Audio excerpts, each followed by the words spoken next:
ನಮಸ್ಕಾರಗಳು ಆತ್ಮೀಯ ಗೆಳೆಯರೇ, ಹಿತೈಷಿಗಳೇ. ಭಾಳ ದಿನ ಆಯಿತು ನಿಮ್ಮ ಮುಂದಕ್ಕೆ ಮಾತಾಡಿ.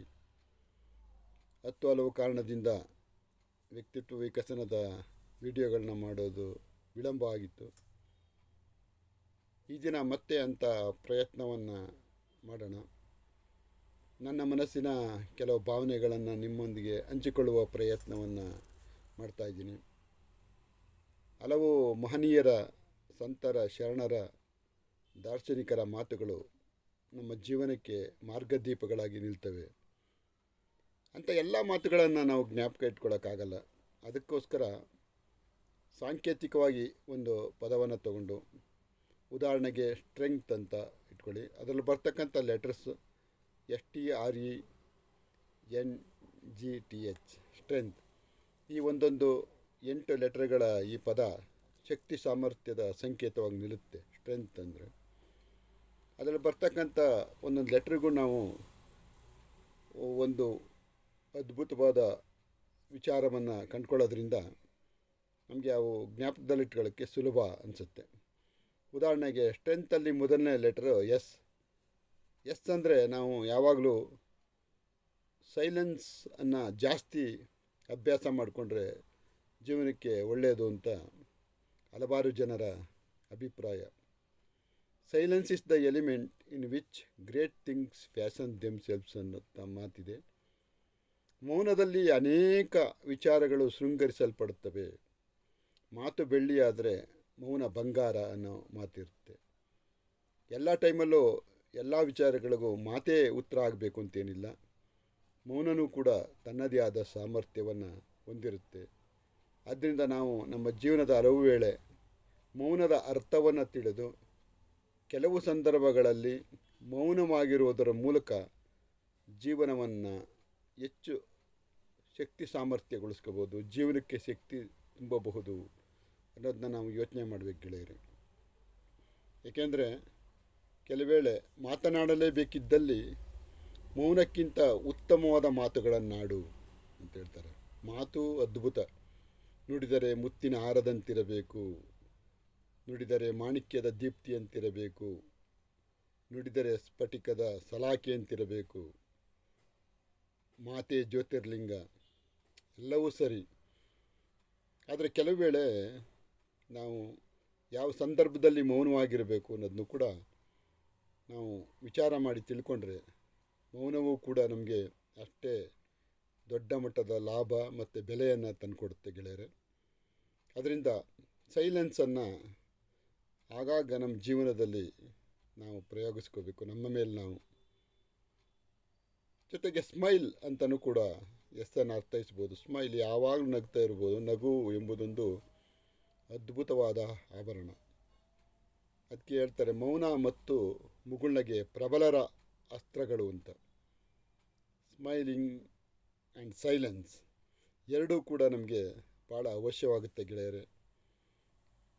ಅಂಥ ನಗುವನ್ನು ನಮ್ಮ ಮುಖದ ತುಂಬ ತುಂಬಿಕೊಂಡು ಮೌನವಾಗಿ ನಾವೆಲ್ಲವನ್ನು ಒಬ್ಸರ್ವ್ ಮಾಡಿಕೊಂಡು ರಿಯಾಕ್ಟ್ ಮಾಡೋದ್ರಿಂದ, ಪರಿಸ್ಥಿತಿಯನ್ನು ನೋಡಿಕೊಂಡು ಎಲ್ಲಿ ಮಾತನಾಡಬೇಕು, ಎಲ್ಲಿ ಮೌನವಾಗಿರಬೇಕು ಅನ್ನೋದನ್ನ ವಿಚಾರ ಮಾಡೋದ್ರಿಂದ ನಮ್ಮ ಜೀವನ ಇದುವರೆಗೆ ಎಷ್ಟೇ ಪ್ರಪಾತಕ್ಕೆ ಬಿದ್ದಿದ್ರೂ ಕೂಡ ಮತ್ತೆ ಎದ್ದು ಬರುವಂಥ ಸಂದರ್ಭಗಳು ಸೃಷ್ಟಿಯಾಗುತ್ತೆ ಅಂತ ನನ್ನ ಅಭಿಪ್ರಾಯ. ಎರಡನೇ ಲೆಟರ್ ಟಿ ಇದೆ. T means truth. ಯಾವತ್ತು ಸತ್ಯದ ಹಾದಿ ಕಠಿಣ ಆದರೂ ಕೂಡ ಅದು ಗೆಲುವಿನ ಹಾದಿಯಾಗುತ್ತೆ. ನಾವು ಯಾವುದೋ ಸುಳ್ಳನ್ನು ನಂಬಿದ್ರೆ ಅದನ್ನು ಸದಾ ಜ್ಞಾಪಕ ಇಟ್ಕೋಬೇಕಾಗುತ್ತೆ ಗೆಳೆಯರೆ. ಅದರ ಸತ್ಯ ಹಂಗಲ್ಲ. ಯಾವತ್ತೂ ನಾವು ಸತ್ಯವಾಗಿ ಮಾತಾಡಿದಾಗ ಅದು ತಾತ್ಕಾಲಿಕವಾಗಿ ನಮಗೆ ಎಷ್ಟೇ ನೋವು ಕೊಟ್ಟರೂ ಕೂಡ truth alone wins in the end ಅನ್ನೋ ಮಾತಿನಂತೆ ಸತ್ಯ ಗೆದ್ದೇ ಗೆಲ್ಲುತ್ತೆ. ನಾವು ಯಾವ ವಿಚಾರಗಳಾಗಲಿ ಕಷ್ಟ ಸಾಧ್ಯ ಅನ್ನಿಸ್ಬೋದು, ಗೆದ್ದೇ ಗೆಲ್ತೀವಿ ಯಾವಾಗ ನಾವು ಟ್ರೂತ್, ಸತ್ಯವನ್ನು ನಾವು ಪಾಲಿಸಿದಾಗ. ಅಂಥ ಸತ್ಯದ ಮಾರ್ಗ ಯಾವತ್ತೂ ನಮ್ಮದಾಗಿರಲಿ ಅನ್ನೋದನ್ನ ಸಾಂಕೇತಿಕವಾಗಿ ನಮ್ಮ ಎರಡನೇ ಲೆಟರ್ ಹೇಳುತ್ತೆ. ಮೂರನೇದು ಆರ್ ಮೀನ್ಸ್ ನಾವು ರೀಡಿಂಗ್. ದೇಶ ಸುತ್ತು ಕೋಶ ಓದು ಅಂತ. ನಮಗೆ ರೀಡಿಂಗನ್ನು ಅಭ್ಯಾಸ ನಿಜವಾಗ್ಲೂ ನಮಗೆ ಜೀವನದ ಹಲವು ಮುಖಗಳನ್ನ ತೋರಿಸುತ್ತೆ. ನಾವು ಓದುವ ಅಭ್ಯಾಸವನ್ನು ದಿನಕ್ಕೆ ಒಂದು ಅರ್ಧ ಗಂಟೆ ರೂಢಿಸ್ಕೊಂಡ್ರೂ ಸಾಕು.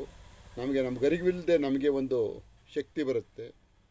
ಜೀವನವನ್ನು ವಿವಿಧ ಮೊಗ್ಗುಲುಗಳಿಂದ ನೋಡುವಂಥ ಜ್ಞಾನ ನಮಗೆ ಆ ರೀಡಿಂಗಿಂದ ಬರುತ್ತೆ. ನಮ್ಮ ಎಲ್ಲ ಕೆಲಸ ಕಾರ್ಯಗಳ ನಡುವೆ ಪ್ರತಿದಿನ ಒಂದು ಅರ್ಧ ಗಂಟೆ ಯಾವುದನ್ನೇ ಆಗಲಿ ಒಳ್ಳೆಯ ಸಾಹಿತ್ಯವನ್ನು, ಒಳ್ಳೆಯ ವಿಚಾರಗಳಿರೋ ಸಾಹಿತ್ಯವನ್ನು, ಅದು ಯಾವುದೇ ಕ್ಷೇತ್ರದ ಬಗ್ಗೆ ಆಗಿರಲಿ ಓದುವ ಅಭ್ಯಾಸ, ಅದು ವಿಶೇಷವಾಗಿ ಈ ವ್ಯಕ್ತಿತ್ವ ವಿಕಸನದ ಬಗ್ಗೆ, ನಮ್ಮನ್ನು ನಾವು ಅಭಿವೃದ್ಧಿ ಪಡಿಸ್ಕೊಳ್ಳೋದ್ರ ಬಗ್ಗೆ ಇಂದು ನೂರಾರು ಒಳ್ಳೆಯ ಪುಸ್ತಕಗಳು ಬಂದಿವೆ. ಅವುಗಳನ್ನು ಓದುವುದು, ಉತ್ತಮ ಸಂವಹನ ಮಾಡೋದು ಹೆಂಗೆ, ನಮ್ಮ ಜೀವನಕ್ಕೆ ಯಾವುದು ಅವಶ್ಯಕತೆ ಇದೆ, ಆಮೇಲೆ ನಮ್ಮ ಸುತ್ತಮುತ್ತ ಏನು ನಡೀತಾ ಇದೆ, ಪ್ರಪಂಚದ ಆಗುಹೋಗುಗಳೇನು, ಎಲ್ಲ ವಿಚಾರಗಳ ಬಗ್ಗೆಯೂ ಕೂಡ ಇವತ್ತು ಮಹನೀಯರೆಲ್ಲ ಒಳ್ಳೊಳ್ಳೆಯ ಕೃತಿಗಳನ್ನು ಬರೆದಿದ್ದಾರೆ. ಆ ಕೃತಿಗಳನ್ನು ದಿನಕ್ಕೆ ಒಂದು ಅರ್ಧ ಗಂಟೆ ಓದುವ ಅಭ್ಯಾಸವನ್ನು ಬೆಳೆಸ್ಕೊಂಡ್ರೆ ಕ್ರಮೇಣ ಆ ಓದುವ ರುಚಿ ನಿಮಗೆ ಗೊತ್ತಾಗುತ್ತೆ. ಬಲ್ಲವನೇ ಬಲ್ಲ ಬೆಲ್ಲದ ರುಚಿಯ ಅಂತೇಳ್ತಾರೆ. ಅಂಥ ಓದೋ ಅಭ್ಯಾಸ ನಿಮಗೆ ನಿಮ್ಮ ದೈಹಿಕ ಆರೋಗ್ಯದಿಂದ ಹಿಡಿದು ಮಾನಸಿಕ ಆರೋಗ್ಯ ಸೇರಿದಂತೆ ನಿಮಗೆ ಸಂಪತ್ತನ್ನು ಕೂಡ ತಂದುಕೊಡೋ ಬಲ್ಲದು ಅಂತಕ್ಕಂಥದ್ದು ನನ್ನ ಖಚಿತವಾದ ಅಭಿಪ್ರಾಯ. ಅದರಿಂದ ಯಾವತ್ತೂ ಒಂದು ಅರ್ಧ ಗಂಟೆ ಟೈಮು ಓದುವ ಅಭ್ಯಾಸವನ್ನು ಮಾಡಿ. ಇನ್ನು ನೆಕ್ಸ್ಟ್ ಲೆಟರ್ ಎಕ್ಸಸೈಸ್, ವ್ಯಾಯಾಮ. ಸೌಂಡ್ ಮೈಂಡನ್ನೇ ಸೌಂಡ್ ಬಾಡಿ ಅಂತಾರೆ.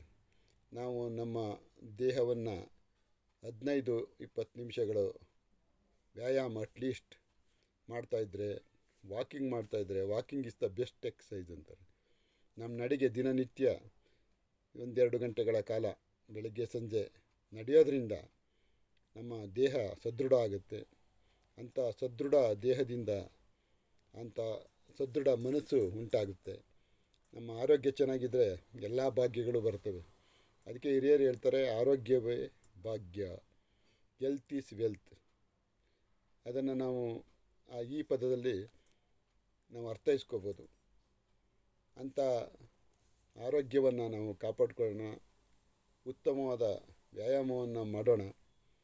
ಆ ಮೂಲಕ ನಮ್ಮ ದೇಹವನ್ನು ಸಬಲವಾಗಿಟ್ಕೊಂಡು ನಮ್ಮ ಜೀವನದ ಅಭಿವೃದ್ಧಿ ಪಥದತ್ತ ಕಾಲ ಹಾಕೋಣ. ಎನ್ ಮೀನ್ಸ್ ನೈಸ್ ಅಂತ ಇಟ್ಕೊಳ್ಳಿ. ನೈಸ್ ಒಳ್ಳೆಯ ಬಿಹೇವಿಯರ್. ನಾವು ಯಾರೊಂದಿಗಾದರೂ ಕೂಡ ಒಳ್ಳೆಯ ನಡತೆಯಿಂದ, ಮೃದುವಾದ ಮಾತುಗಳಿಂದ ನಾವು ಎಲ್ಲವನ್ನ ಕೂಡ ಚೆನ್ನಾಗಿ ಮಾಡ್ಕೋಬೋದು. ಜೀವನವನ್ನು ಸುಲಭವಾಗಿ ಮಾಡ್ಕೋಬೋದು. ಖಾರವಾದ ಮಾತುಗಳಿಂದ ಸ್ವೀಟನ್ನು ಕೂಡ ಮಾರೋಕ್ಕಾಗಲ್ಲಂತೆ, ಆದರೆ ಸಿಹಿಯಾದ ಮಾತುಗಳಿಂದ ಖಾರದ ಪುಡಿಯನ್ನು ಮಾರ್ಬೋದು ಅನ್ನೋ ಮಾತನ್ನು ಒಬ್ಬರು ನಮ್ಮ ಹಿತೈಷಿಗಳು ಆಗಾಗ ಹೇಳ್ತಾಯಿದ್ರು. ನಿಜವಾಗ್ಲೂ ನಮ್ಮ ಒಳ್ಳೆಯ ಬಿಹೇವಿಯರ್ ನೈಸ್ ಆಗಿದ್ದರೆ, ಅಂದರೆ ಭಾಳ ಮೃದುವಾಗಿದ್ದರೆ ನಮಗೆ ಜೀವನ ಹಲವು ರೀತಿಯಲ್ಲಿ ದಾರಿ ತೋರಿಸುತ್ತೆ. ಪ್ರೀತಿಯಿಂದ ಮಾತಾಡಿದರೆ ಕೋಟೆನೂ ಕೂಡ ದಾರಿ ಮಾಡಿಕೊಡುತ್ತಂತೆ. ಅದೇ ಥರ ನಮ್ಮ ಪ್ರತಿಯೊಂದು ನಡೆ ನುಡಿಯಲ್ಲಿ ಆ ಮೃದುತನ, ಆ ನೈಸ್ ಬಿಹೇವಿಯರ್ ಕಾಣಲಿ. ಅದನ್ನ ರೂಢಿಸ್ಕೊಳ್ಳೋಣ ಅಂತ ಆ ಎನ್ ಅಕ್ಷರವನ್ನು ನೋಡಿದಾಗ ನಮಗೆ ಅನ್ನಿಸ್ಬೇಕು. ಅದೇ ಥರ ಅದ್ಭುತವಾದ ಗುಣ ಗ್ರ್ಯಾಟಿಟ್ಯೂಡು.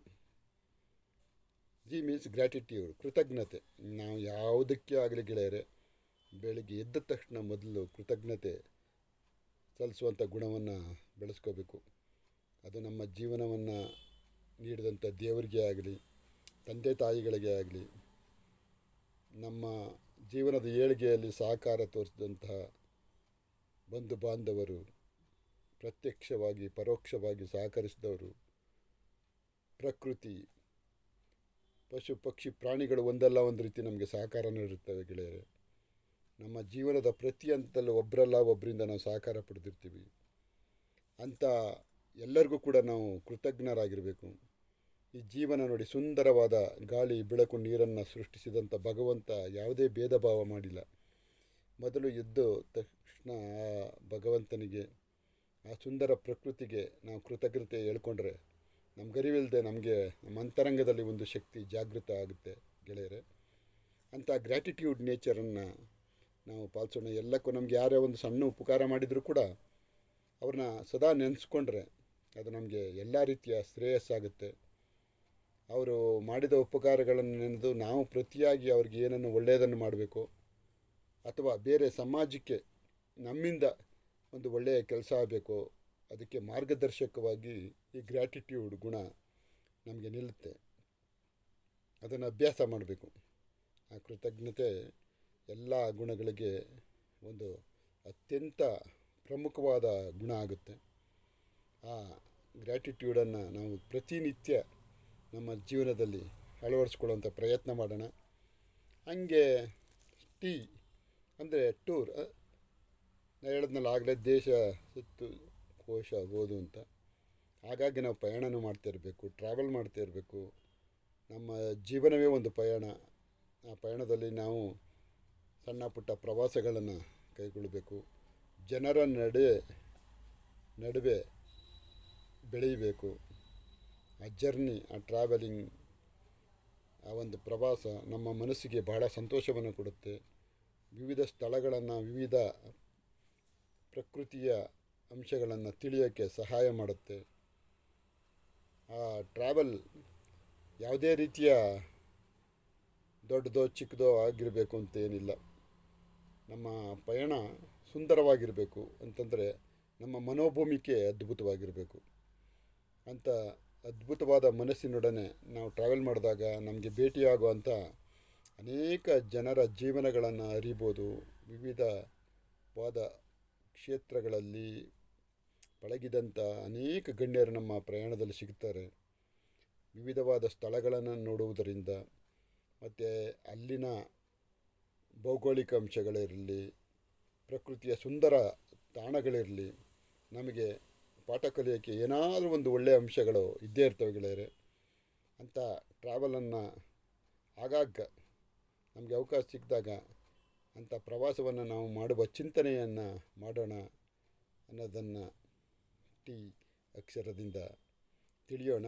ಹಾಗೆ ಭಾಳ ಮುಖ್ಯವಾಗಿ ಟಿ ಅಂದರೆ ಟೈಮ್ ಅಂದ್ಕೊಳ್ಳೋಣ. ಕಾಲವನ್ನು ತಡೆಯೋರು ಯಾರೂ ಇಲ್ಲ. ಕಾಲಕ್ಕೆ ಜೀವ ತುಂಬಿಕೊಳ್ಳೋದ್ರ ಮೂಲಕ ನಾವು ಜೀವಂತವಾಗಿ ಇಟ್ಕೊಳ್ಬೋದು. ಜಾರ್ತಾ ಇರುತ್ತೆ.